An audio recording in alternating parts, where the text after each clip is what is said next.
கன்னியாகுமரி விவேகானந்தர் மண்டபத்தில் பிரதமர் நரேந்திர மோடி தொடர் தியானத்தை மேற்கொண்டிருக்கூடிய நிலையில் சுற்றுலா பயணிகள் விவேகானந்தர் பாறைக்கு செல்ல அனுமதி வழங்கப்பட்டுள்ளது. இருப்பினும் வெளிமாநில சுற்றுலா பயணிகள் விவேகானந்தர் மண்டபத்திற்கு செல்ல காவல்துறையினர் அனுமதி மறுப்பதாகவும் கூறப்படுகிறது.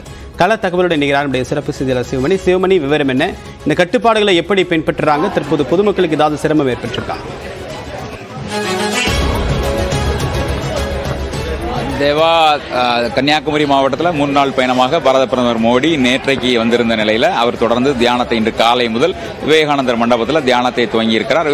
விவேகானந்தர் மண்டபத்தில் இருக்கக்கூடிய மைய மண்டபத்தில் விவேகானந்தர் சிலையை நோக்கி காவி உடை அணிந்து கையில் ருத்ராட்ச மாலையுடன் இந்த அவருடைய தியானம் அப்படிங்கிறது நடைபெற்று வருகிறது. இந்த நிலையில் பார்த்தோம் அப்படின்னா இந்த வழியாகத்தான் இங்கே இருக்கக்கூடிய சுற்றுலா பயணிகள் மக்கள் இங்கிருந்து அவர்கள் அந்த படகு குழாமிற்கு செல்ல முடியும், கோவிலுக்கு இங்கே இருக்கக்கூடிய அந்த அம்மன் கோவிலுக்கும் செல்ல முடியும். ஆனால் இந்த ஒரே ஒரு படகு மட்டுமே இயக்கப்படுவதன் காரணமாக ஏராளமான மக்கள் மிக நீண்ட வரிசையில் காத்திருக்கிறார்கள். ஏற்கனவே 200க்கும் மேற்பட்ட மக்கள் படகு குழாம் முன்பு காத்திருப்பதாக கூறப்படுகிறது.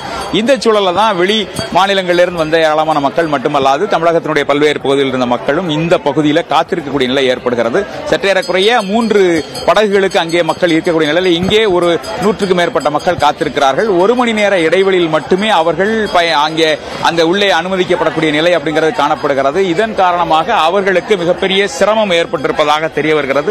வட மாநிலத்தைச் சேர்ந்த ஏராளமான மக்கள் இங்கே காத்திருக்கக்கூடிய காட்சிகளை தான் நம்ம பார்க்க முடியும். அவர்கள் இங்கே அதாவது காலை 8 மணியிலிருந்தே படகு போக்குவரத்திற்கு அனுமதி அளிக்கப்பட்டது என கூறப்பட்டாலும் கூட இது போன்ற பிரச்சனைகள் அவர்களுக்கு ஏற்படுகிறது. மக்கள் செல்ல முடியாத நிலையில் அவர்கள் காத்திருக்கக்கூடிய நிலைதான் காணப்படுகிறது.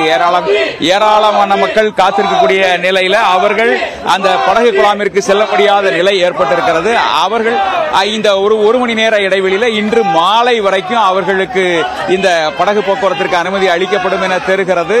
இருந்த போதிலும் கூட அவர்கள் சிரமத்திற்கு இங்கே வெளியே காத்திருக்கக்கூடிய நிலைதான் தற்போது வரை காணப்படுகிறது. தேவா, விரிவான தகவலுக்கு நன்றி சிவமணி.